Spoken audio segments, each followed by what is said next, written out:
Hello and welcome. In this presentation, we address a critical issue that affects the lives of many Ethiopians, particularly those in the Amhara region. This issue,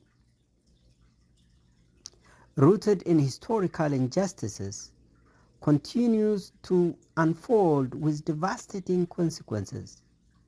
The aim here is to explore the truth, seek peace, and demand justice for those who have been subject to violence, displacement, and systemic oppression. This presentation is based on the core mission of Ethiopian Hearts for Peace, an initiative committed to fostering dialogue and reconciliation across Ethiopia's diverse communities. Through this initiative, it is believed that lasting peace can only be achieved when there is genuine, open communication about the historical grievances, the wrongs that need to be addressed, and the shared aspiration of the future. Ethiopian Hearts for Peace advocates for a future where Ethiopia is united through justice, truth, and accountability, not through division or deception. In today's discussion, we'll focus on why the current proposal for talks between the Amhara regional forces Fano and the Amhara regional government is insufficient, and why true peace must involve engaging directly with the federal government, which plays a pivotal role in the ongoing crisis. Let's take a look at the federal government's proposal for Amhara talks. The Ethiopian federal government has recently proposed negotiations between Amhara leadership, meaning the Fano, and local Amhara authorities. However, this proposal fails to address the real issue at heart of the conflict, or rather the war. The problem is not merely between the Amhara people and their regional government. It is much deeper. This issue lies with the federal government itself and its role in perpetuating the violence and division. The federal government's proposed talks seem to be a way to pacify the situation without truly resolving the underlying causes of the conflict. By suggesting negotiation solely with the Amhara region, the government overlooks the fact that the crisis cannot be understood or resolved in isolation. The federal government has been responsible for systemic and direct oppression and has used its military power to escalate the violence. Historical grievances and injustice against Amharas are immense. For many years, the Amhara people have faced a system of oppression, cultural suppression, and religious persecution, and the theft of their land. These injustices have intensified under the current government, meaning the federal government, which has often used military force and political manipulation to silence the voices of Amhara people.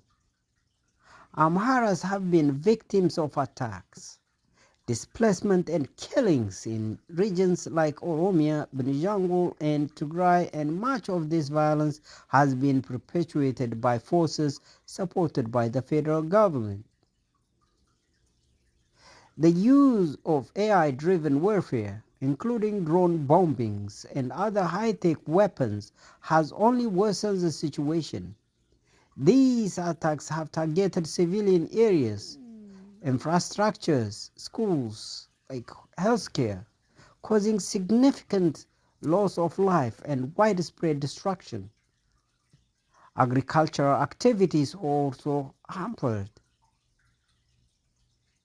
The federal government's involvement in this action must be scrutinized, as it is the root cause of many of the ongoing tragedies.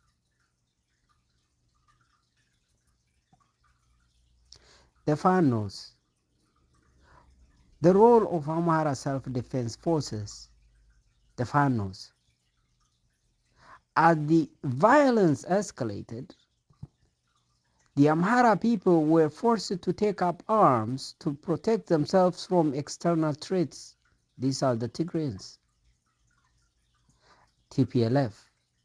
The government at one point even encouraged the people to defend their land from attacks by the TPLF and other armed groups from Tigray. In response, the Amhara people organized self-defense units such as Fano to protect their communities, and these efforts led to the capture of TPLF fighters and the seizure of their weapons, helping to stabilize the region temporarily. However, despite these efforts, the Amhara people were excluded from the Pretoria peace talks, which sought to address the conflict in Tigray. The exclusion of the Amhara people from these critical discussions is a glaring omission. If the Amhara people played such a significant role in fighting for Ethiopia's survival, why were they not included in shaping its future? This exclusion speaks volumes, but the government's reluctance to address the real issue and to involve all parts in the peace process. The true issue, a fight against a faulty federal system. The core problem is not with the Amhara people or their regional government. It lies with the federal government itself and the flawed federal system it has imposed. Ethiopia's federal system, established under the current government, is based on ethnic federalism, which has led to disunity, mistrust, and division among the country's diverse communities. This system has exacerbated ethnic tensions and has often been used to pit one group against the other. It is critical to understand that the grievances of the Amhara people are not isolated to their region alone. They are tied to the broader issues of governance and the way the federal government has treated its citizens. The federal government's policies have led to displacement, land grabs, and the erosion of Amhara identity.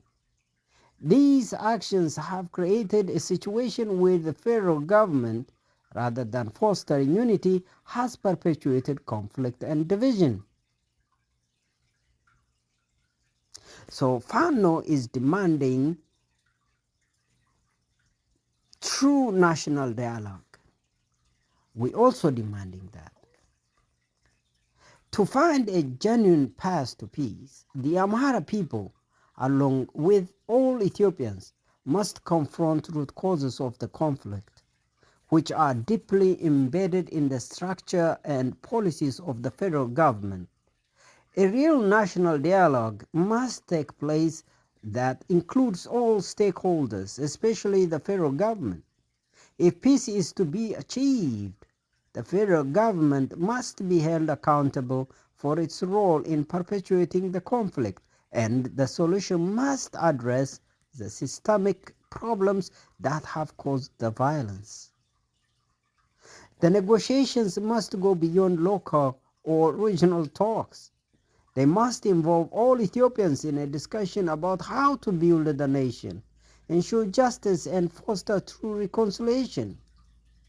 The current proposal, focused solely on the Amhara region, fails to address the federal government's role in the crisis and therefore cannot lead to meaningful peace. The Ethiopian Hearts for Peace vision is as follows. Ethiopian Hearts for Peace, EHP, believes that lasting peace in Ethiopia can only be achieved through a national dialogue that brings all ethnic groups together and engage the federal government directly. The vision is one more justice is served, historical wrongs are addressed, and where every Ethiopian, regardless of their ethnicity, can live in peace and dignity. EHP advocates for a genuine reconciliation process that goes beyond political maneuvering. This means confronting the historical injustices committed by successive governments, addressing the root cause of ethnic tension, and ensuring that the voices of the marginalized are heard and respected. The process must be transparent, inclusive, and accountable, with a clear commitment to justice for all Ethiopians.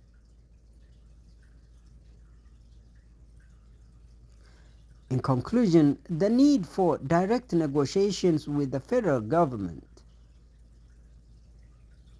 True peace will only come when direct negotiations are held with the federal government itself. The proposed talks that exclude the federal government cannot resolve the root cause of the conflict.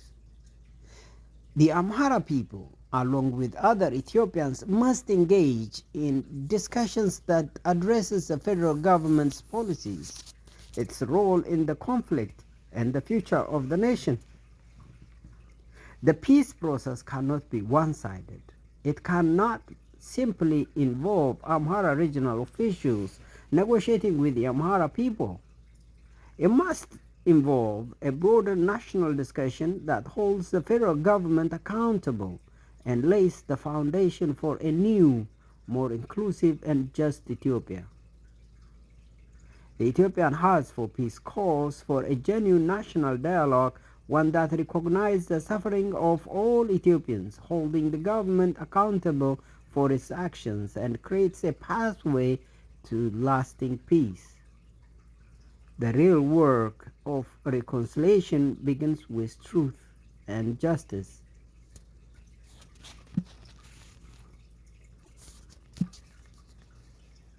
To demonstrate that this is not an Amhara versus Amhara issue, I'm going back to my topic now.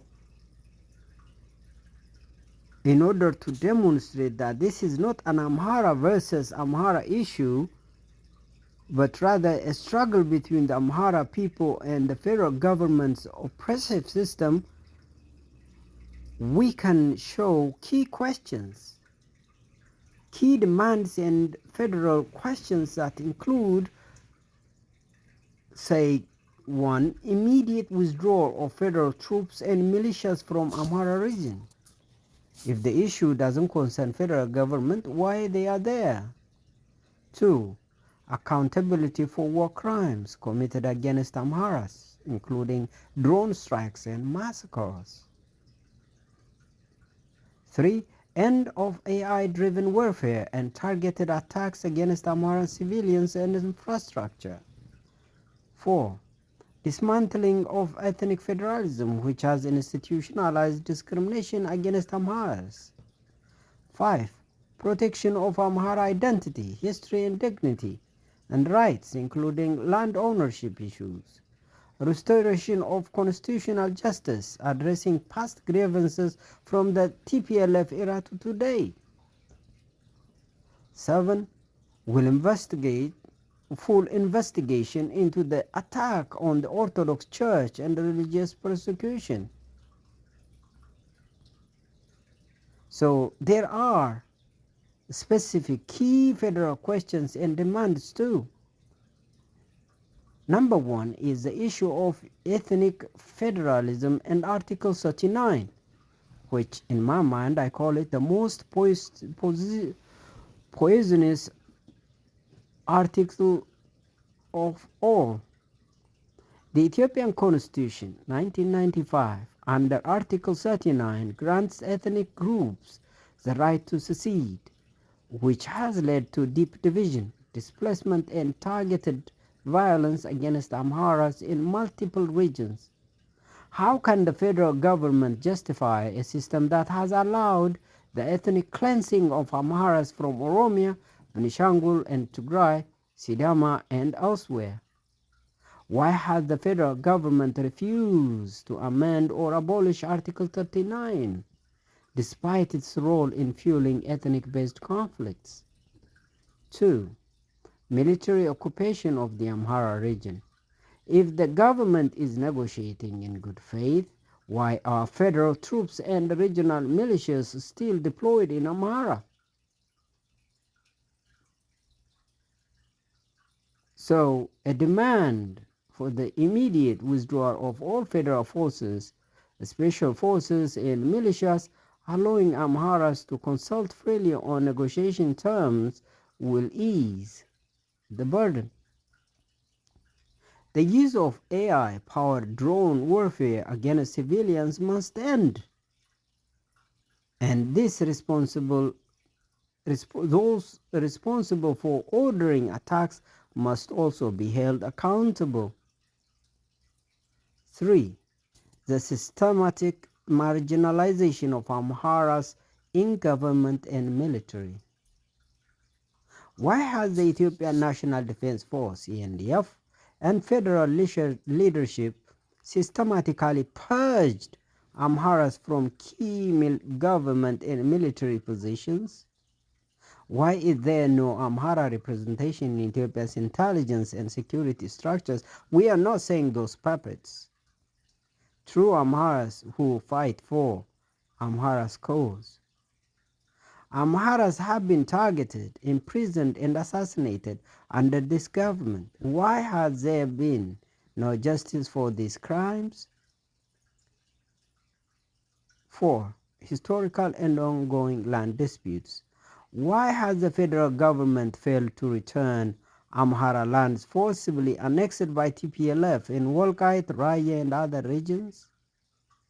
The Ethiopian government recognized TPLF's legal annexation of Amhara lands for nearly 30 years. Why is there no legal resolution to this injustice? Why does the government allow continued ethnic-based land grabs in Amhara areas like Matakal and Oromia at large? Number 5. Massacres and genocide against Amharas. The federal government failed to protect Amharas from mass killings in Oromia, Benishangul, Gumuz, and other regions. Why? Who is responsible for the massacre of Amharas in Walaga, Shashamane, Adaye, and Maikadra, and elsewhere? Why has the government ignored calls for an international investigation into these atrocities? 6. Religious persecution and attacks on the Orthodox Church. Why has the Ethiopian Orthodox Church, a historical pillar of national unity, been attacked, divided, and infiltrated by the government? What role did the federal government play in the violence against Orthodox Christians in Shashamane and other areas? Why had there been no justice for the murdered Orthodox clergies and believers? Number 7. The right to self-defense and disarmament of Amharas. The federal government has forcibly disarmed Amharas while allowing other ethnic militias to remain armed. Why is this double standard? Why was Fano targeted while government-backed paramilitary groups were allowed to operate freely? If Ethiopia is truly a multi-ethnic state, why is Amhara the only group being asked to surrender its weapons while others continue to arm themselves? 8. The federal government's legitimacy. Can the government, which has violated its own constitution, still claim legitimacy? Ethiopia's electoral process has been widely discredited. How can this government claim to represent the people? Why should negotiations be held under a regime that has lost its credibility through mass repression and constitutional violations? There are more. The true national dialogue and systemic change must be there as a final demand. Fano and the Amhara people reject negotiations that aim to maintain the current oppressive system. Any real negotiation must include the removal of the current administration, a transition process, or a new governance system that includes all Ethiopian ethnic groups fairly, a constitutional overhaul to end ethnic apartheid in Ethiopia.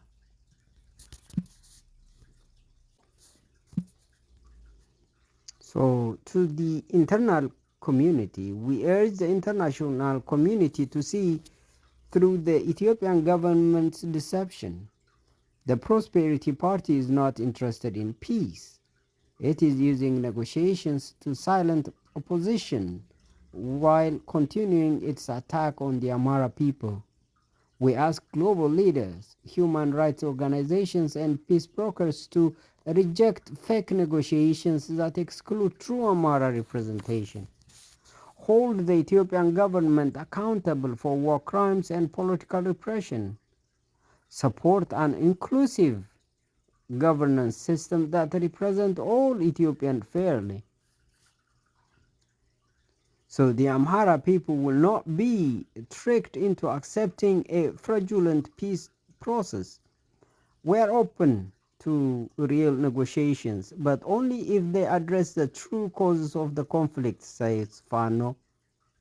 And they also say, until then, Fano remains committed to defending the dignity, rights, and security of their people.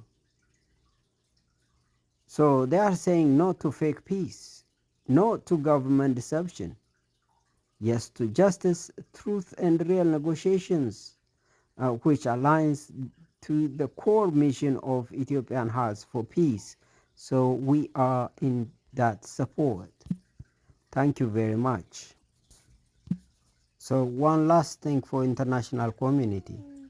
And the world must ask, why is the Ethiopian government so afraid to engage in real negotiations with those who are truly represent the Amhara people? And I also must ask the international community to realize that when Fano says no for the proposed negotiation, it doesn't mean they are not seeking peace. Thank you.